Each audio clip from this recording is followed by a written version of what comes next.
Martin, 10 ans, avait l'habitude de désobéir à sa mère, et cela lui a attiré de gros ennuis lorsqu'il s'est perdu lors d'une sortie scolaire. Terrifié et piégé dans une cave sombre et miteuse, il l'appela à l'aide, mais le réseau a coupé avant qu'il ne puisse dire où il se trouvait, et son téléphone s'est ensuite éteint. Martin. Martin. Oh, tu dois te dépêcher. Le bus est là, s'écria Sophia en fouillant une troisième fois dans le sac à dos de Martin pour s'assurer qu'il a bien tout ce qu'il faut pour son voyage. L'école de son fils emmenait tous les élèves dans un musée situé à 30 miles de leur ville, et Sophia paniquait. Martin n'avait que 10 ans et pouvait parfois être très difficile à gérer. Alors qu'il sortait de sa chambre et prenait son sac à dos, Sophia lui a donné son vieux téléphone. CIST juste pour les cas d'urgence. Ne joue pas à des jeux dessus et ne gaspille pas sa batterie, d'accord? Il fronça les sourcils. Maman, non. Il a l'air si vieux. Je ne veux pas le prendre bon, alors. Pas de voyage pour la prochaine fois? CIST ce que tu veux? Martin soupira en rangeant le téléphone dans son sac à dos. CIST bon. Je te déteste. D'accord, maintenant, dépêche-toi. Alors que Martin montait dans le bus scolaire et prenait un siège côté fenêtre, Sophia lui fit un signe d'au revoir. Ça marche à peine, a-t-il dit en allumant le téléphone. Sophia est restée un moment à regarder le bus partir au loin. L'endroit où l'école de Martin l'emmenait allait être très froid. Sophia lui avait donné un thermos de soupe et une boîte supplémentaire de sandwich à partager avec ses amis. Elle avait également fait porter à Martin un pull épais, malgré ses protestations. Sophia avait fait tout ce qu'elle pouvait pour que son fils apprécie le voyage et rentre à la maison sain et sauf. Mais le destin avait d'autres projets. Le musée était ennuyeux et stupide, si l'on en croit Martin. Il ne comprenait pas pourquoi toutes les personnes âgées présentes étaient si concentrées en admirant les sculptures, les œuvres d'art, les antiquités et les objets anciens. Son école aurait pu les emmener pique-niquer à la place. Martin savait qu'il était probablement le seul à en avoir assez que leur guide, Madame Wooten, leur parle de choses vieilles et laides exposées dans des vitrines.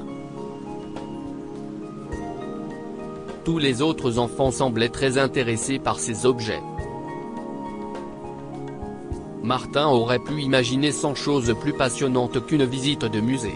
Malheureusement pour lui, il faudra attendre 3 heures avant que la visite stupide ne se termine. Alors qu'il sortait du bâtiment, la météo a fait des siennes. Des rafales glaciales hurlaient comme des bêtes sauvages à travers les arbres. La grosse tempête de neige était enfin arrivée. Les enfants, nous devons marcher jusqu'à l'arrêt de bus le plus proche, car nous ne pouvons pas appeler le bus ici, d'accord? Tout le monde se met en rang, et assurez-vous d'avoir vos écharpes et vos vestes, a communiqué Madame Wooten.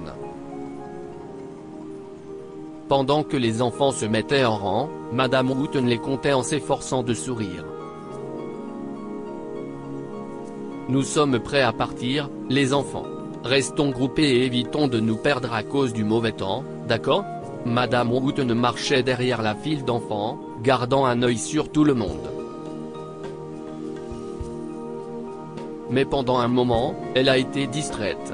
Occupée par un appel, elle n'a pas remarqué que Martin avait disparu.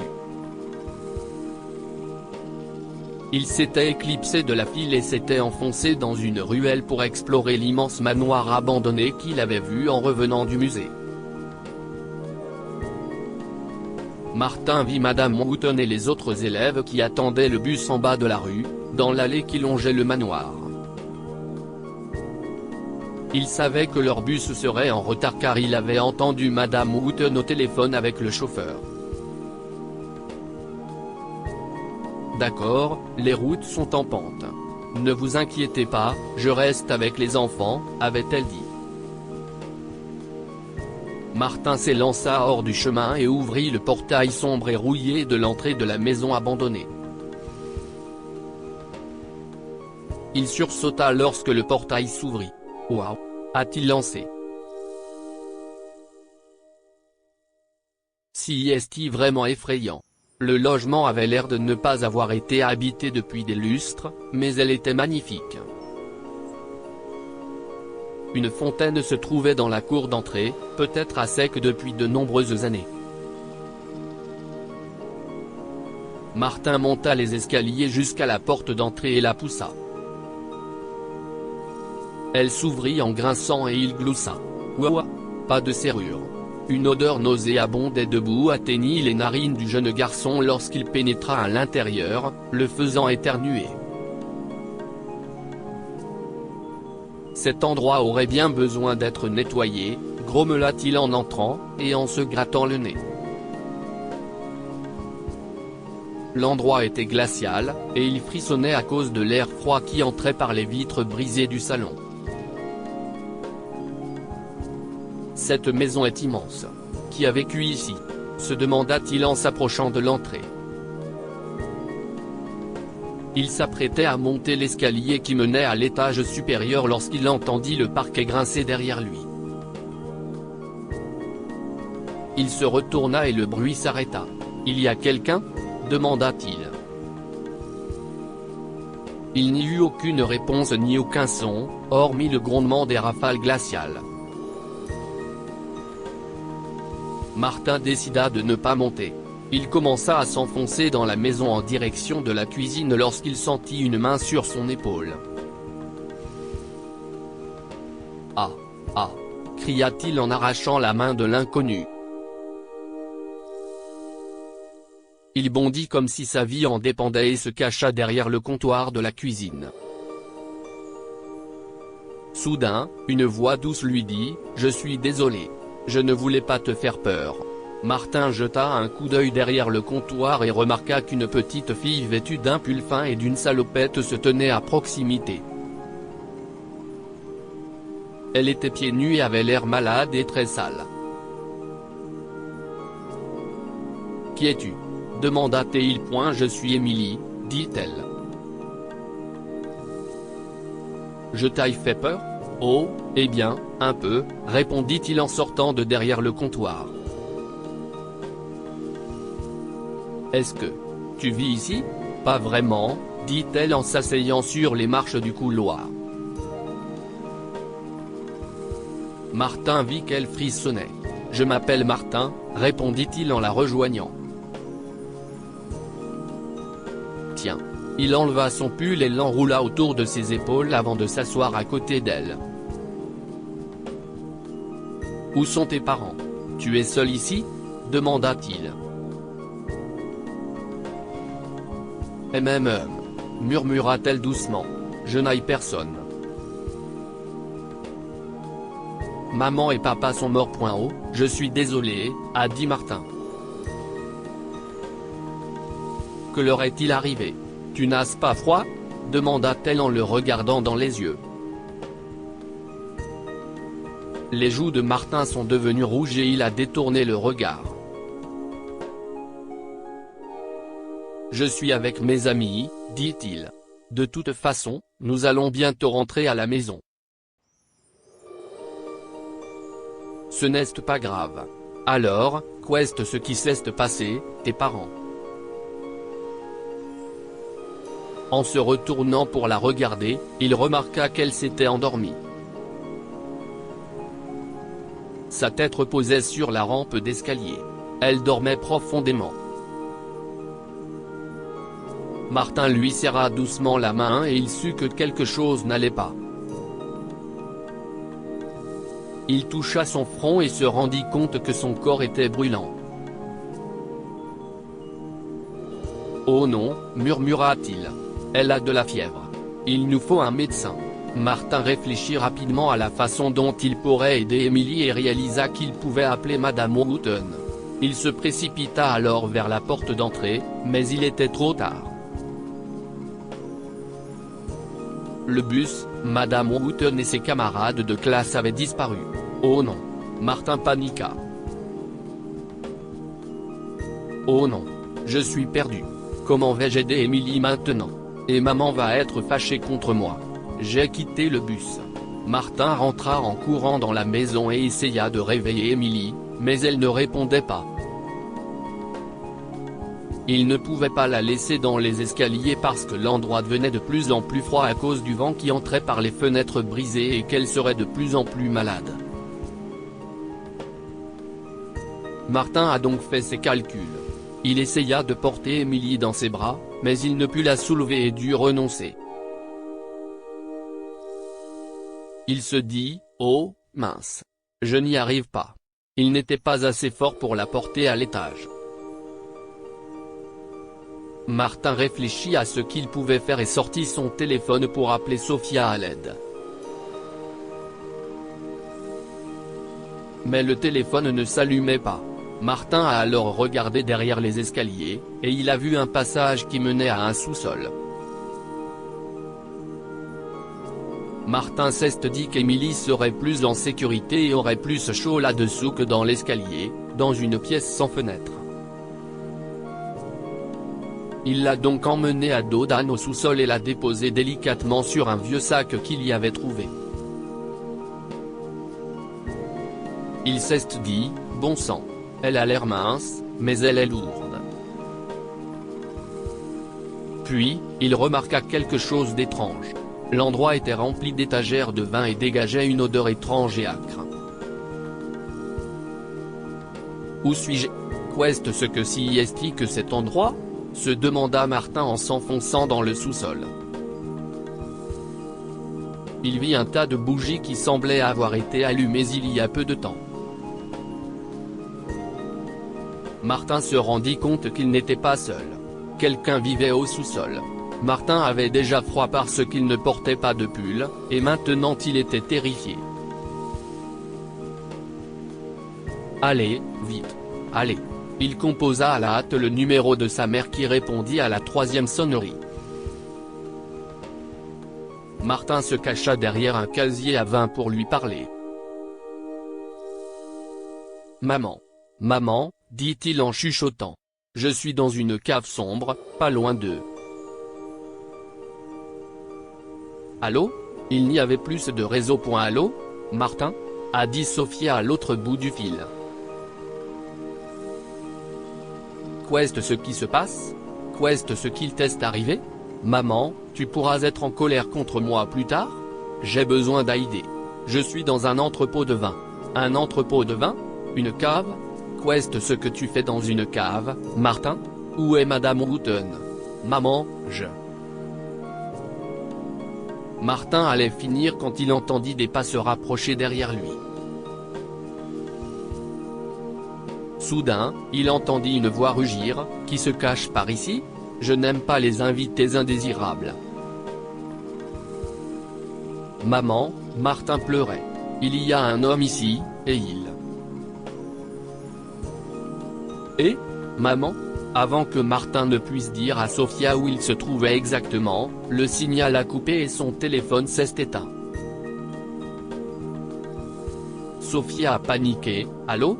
Martin? » Et, elle composa le numéro de Martin encore et encore, mais ne parvenait plus à le joindre. Sophia a alors appelé Madame Wooten, qui s'est excusée de ne pas savoir où se trouvait Martin. Je les ai comptés en revenant du musée, et il était censé être dans le bus. Je suis désolé, Madame Richmond, mais votre fils n'est pas là. Vos excuses ne ramèneront pas mon fils, hurla Sophia. Comment avez-vous pu être aussi imprudente? J'avais confiance en l'école. J'avais confiance en vous, Madame Wooten. Madame Richmond, s'il vous plaît. Sophia était si furieuse qu'elle raccrocha le téléphone. Elle appela rapidement son mari, Luc, et lui raconta tout. Il quitta immédiatement son travail et lui dit de ne pas s'inquiéter. Il avait des amis policiers, il les a immédiatement prévenus et a demandé à ce que le téléphone de Martin soit localisé. Lorsque Luc est rentré chez lui, il a informé Sofia qu'il avait localisé le téléphone de Martin. Le couple et les policiers se sont rendus à 50 km de la propriété abandonnée, où ils ont trouvé le passage secret sous les escaliers qui menaient à la cave. En entrant, les parents et les policiers ont trouvé Martin et Émilie endormis sur des chiffons à même le sol, recouverts de couvertures déchirées. Ils ont ensuite vu un homme débraillé émerger de derrière l'un des casiers à vin, une bouteille de whisky à la main. « Arrêtez-le », a dit l'officier Peterson. Oh, officier. Je n'aille pas toucher aux enfants, s'écria l'homme débraillé alors que les policiers lui passèrent les menottes. Je n'aille fait que leur donner de la nourriture et un abri. Demandez aux enfants. Mais les policiers ne l'ont pas écouté et l'ont emmené au poste. Sofia avait assuré aux policiers qu'elle amènerait Émilie au poste plus tard. Puis, les voix fortes et les cris du sans-abri ont réveillé Martin et Émilie. « Maman ?» Martin s'est levé d'un bond et a serré sa mère dans ses bras, les larmes coulant sur leurs joues. « Oh, maman, tu es là. Merci d'être venue, maman. Merci. Comment as-tu atterri ici, Martin? Et qui est cette fille ?» Martin s'est éloigné d'elle. « Je viens d'entendre Joseph. Il nous a aidés, maman. Il a aidé Émilie aussi. Où est-il? Tu n'as pas rencontré le sans-abri qui vit ici? Quoi? Demanda Sofia. Quoi? Les parents de Martin étaient choqués et gênés d'avoir jugé Joseph alors que Martin racontait l'histoire du pauvre homme. Martin révéla que Joseph était sans domicile fixe et qu'il vivait dans la cave parce que la maison était abandonnée. Il lui a donné, ainsi qu'à Émilie, ses haillons et ses couvertures pour qu'ils n'aient pas à dormir à même le sol, et il a également partagé sa nourriture avec eux, les sandwichs et le thé qu'il avait acheté avec ce qui lui restait. Comme il y avait une tempête de neige dehors et qu'il n'avait pas de téléphone, il a dit aux enfants d'attendre dans la cave et qu'il sortirait plus tard pour appeler de l'aide. « J'ai laissé mon sac dans le bus, maman, » a raconté Martin. Et j'avais très faim. Émilie était malade et Joseph lui a donné des médicaments. Nous étions tellement rassasiés après les sandwichs et le thé que nous nous sommes endormis. Je suis désolé d'être entré en cachette dans cette maison. Je n'aurais pas dû le faire. Ce que tu as fait est mal et tu seras puni, Martin. Mais, a dit Sofia, nous devons dire aux policiers que Joseph n'est pas à blâmer. Et qu'en est-il d'Émilie? Comment s'est-elle retrouvée ici? Je t'expliquerai cela plus tard. D'abord, aidons Joseph, maman. Il te dira tout. Je me sens si mal qu'il ait des problèmes à cause de moi. Lorsque Martin, ses parents et Émilie sont arrivés au commissariat, Joseph a été relâché. Ils se sont tous rendus dans un café pour discuter et Joseph a raconté son histoire. Le pauvre homme révéla qu'Émilie était une âme malheureuse comme lui. Elle était orpheline et vivait dans un refuge où elle était maltraitée. Elle s'est donc enfuie et a trouvé refuge dans le manoir abandonné. Elle pensait que personne ne vivait là, mais j'étais là. Je l'ai recueillie et j'ai décidé de la mettre en sécurité, avoua-t-il. Je te l'ai dit. Je ne suis pas un méchant homme, a expliqué Joseph. Je suis une pauvre âme.